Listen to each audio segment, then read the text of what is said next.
বিজ্ঞানীরা পবিত্র কোরআনের আয়াতকে আবারও প্রমাণিত করলেন। ঢাকা, বাংলাদেশ, ভারত, পাকিস্তান সহ কিয়ামতের পূর্বে পৃথিবী পানির নিচে চলে যাবে। কোরআনের ভবিষ্যৎবাণী বিজ্ঞান দ্বারা প্রমাণিত হয়েছে, যা জানলে আপনি অবাক হয়ে যাবেন। আজ থেকে কয়েক হাজার বছর আগে এমন কিছু সভ্যতা ছিল যেগুলো সমুদ্রের মধ্যে ডুবে গেছে, এবং আজ থেকে কয়েক হাজার বছর পরে পৃথিবীর আরও অনেক দেশ সমুদ্রের মধ্যে ডুবে যাবে। আর তার মধ্যে ভারত, বাংলাদেশ, পাকিস্তানের কিছু কিছু স্থান সমুদ্রের মধ্যে ডুবে যাবে। হয়তো আপনারা এই খবর অনেকেই জানেন যে ভবিষ্যতে সমুদ্রের মধ্যে অনেক দেশ ডুবে যাবে, কিন্তু সবথেকে বড় খবর যেটা অনেকেই জানে না সেটা হচ্ছে যে এই সমুদ্রের মধ্যে পৃথিবীর বিভিন্ন অংশ ডুবে যাবে এবং পৃথিবীর স্থলভাগ আস্তে আস্তে কমে যাবে। এ সম্পর্কে মহান আল্লাহ তাআলা কোরআনের মধ্যে 1400 বছর আগে বলে দিয়েছেন। আজকে আমরা বিজ্ঞানকে সামনে রেখে পৃথিবীর ভবিষ্যৎ অবস্থা কি হতে পারে তা কোরআনের দুটি আয়াতকে সামনে রেখে আলোচনা করব। তো ভবিষ্যতে কি সত্যিই পৃথিবীর অনেক স্থান ডুবে যেতে পারে এবং কোন কোন স্থান ডুবে যেতে পারে, এই নিয়ে আজকে আমাদের আয়োজন। গ্রিসের শহরে 5000 বছর পুরানো একটি পুরা শহর সমুদ্রের মধ্যে ডুবে রয়েছে। এরকমভাবে আটলান্টিস থেকে শুরু করে পৃথিবীর বিভিন্ন সভ্যতা আজ পানির মধ্যে ডুবে আছে। যেসব সভ্যতাগুলো এতই উন্নত ছিল যে তাদের তৈরি মূর্তি এবং বিভিন্ন ইটের বাড়িঘর এখনও পানির ভিতরে দেখা যায়। তো কি এমন কারণ যে পৃথিবীর স্থলভাগ পানির মধ্যে চলে যাচ্ছে? দেখুন, কারণ খুবই সিম্পল। কারণ হচ্ছে যে সমুদ্রের পানি বেড়ে যাচ্ছে, এই জন্য পৃথিবীর স্থলভাগ সমুদ্রের মধ্যে চলে যাচ্ছে। এর কারণ তো আমাদের সবারই জানা, কিন্তু প্রশ্ন হচ্ছে যে সমুদ্রের পানি বাড়ছে কেন আর কোথা থেকে বেড়ে চলেছে? তার উত্তর হচ্ছে যে বরফ গলে পানি হয়ে পানির পরিমাণ বেড়ে যাচ্ছে। অতীতে এই পৃথিবীর অবস্থা যেমন ছিল বর্তমানে তা নেই। অতীতে সূর্যের তাপ পৃথিবীতে কম আসতো, তার কারণ এই পৃথিবীতে গাছপালা অনেক ছিল এবং দূষণ কম হতো। কিন্তু বর্তমানে বায়ু দূষণ থেকে শুরু করে গাছপালা কমে যাওয়ার কারণে এই পৃথিবীতে সূর্যের তাপ বেশি আসে। তার কারণে এই পৃথিবীর বরফ গলে সমুদ্রের পানিতে পরিণত হচ্ছে। আপনারা এখানে দেখতে পাচ্ছেন যে 1800 সাল থেকে 1900 সাল পর্যন্ত তাপমাত্রা মোটামুটি ঠিকই ছিল, কিন্তু 1950 সাল থেকে 2000 সাল পর্যন্ত মাত্র 50 বছরের মধ্যে তাপমাত্রা কত ডিগ্রি বেড়ে গেছে একটু ভেবে দেখুন। আর এটা হওয়ার কারণ হচ্ছে যে বর্তমানে বিভিন্ন কোম্পানি তৈরি বিভিন্ন মেশিনের দূষণের কারণে। যেমন পৃথিবীকে তারা উন্নত করতে চলেছে, অপরদিকে পৃথিবীকে ধ্বংসের দিকেও নিয়ে যাচ্ছে।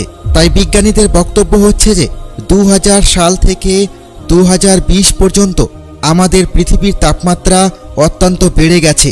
এভাবে যদি পৃথিবীর তাপমাত্রা বাড়তে থাকে তাহলে একসময়ে পৃথিবীর পানি অত্যন্ত বেড়ে যাবে, যার ফলে পৃথিবীর অনেক স্থান পানিতে ডুবে যাবে। ব্যাংককের একটি শহর 2100 সালের মধ্যে এরকম অবস্থায় পৌঁছে যাবে। তাছাড়াও বাংলাদেশে ঢাকার কিছু অংশ পানিতে চলে যাবে।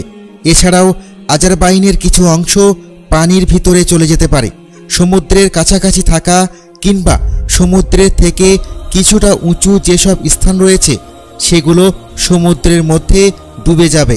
2100 সালের মধ্যে পৃথিবীর আরও বিভিন্ন দেশের বিভিন্ন স্থান সমুদ্রের মধ্যে ডুবে যাবে।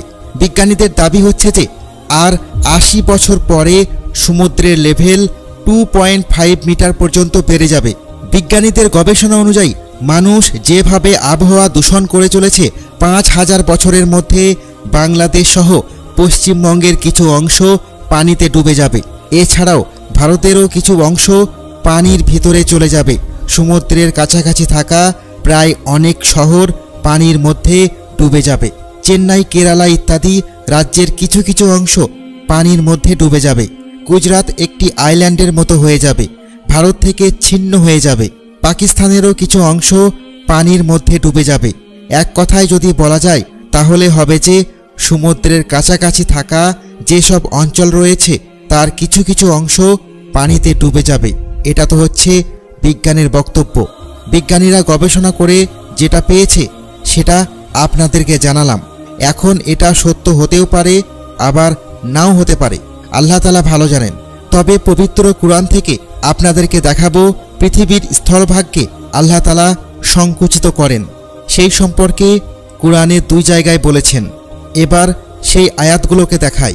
মহান আল্লাহ তাআলা বলেছেন, বরং আমি তাদেরকে ও তাদের পূর্বপুরুষদেরকে উপভোগ করতে দিয়েছিলাম, উপরন্ত তাদের হায়াতও দীর্ঘ হয়েছিল।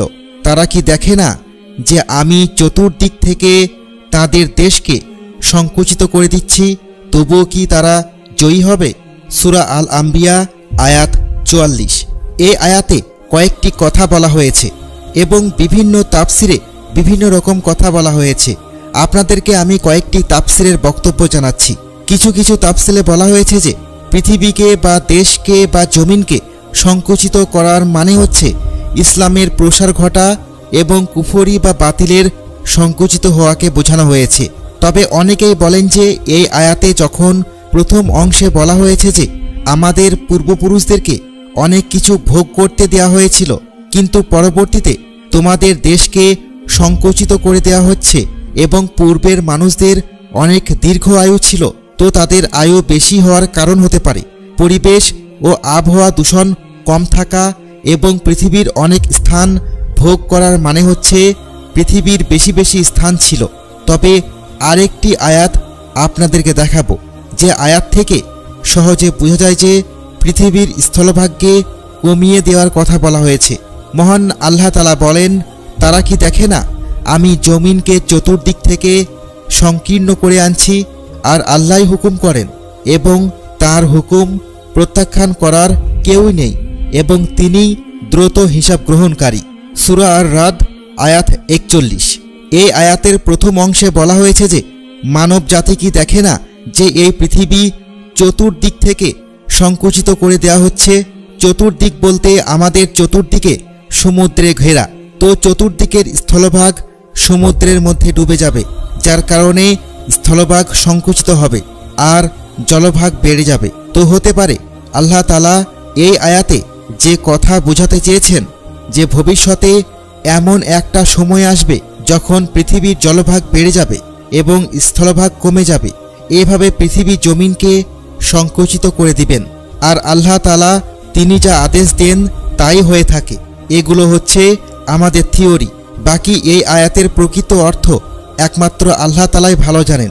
তবে যদি কুরআনের কোনো কথা বিজ্ঞানের সাথে মিলে যায় তাহলে সেটা আমরা আপাতত গ্রহণ করতে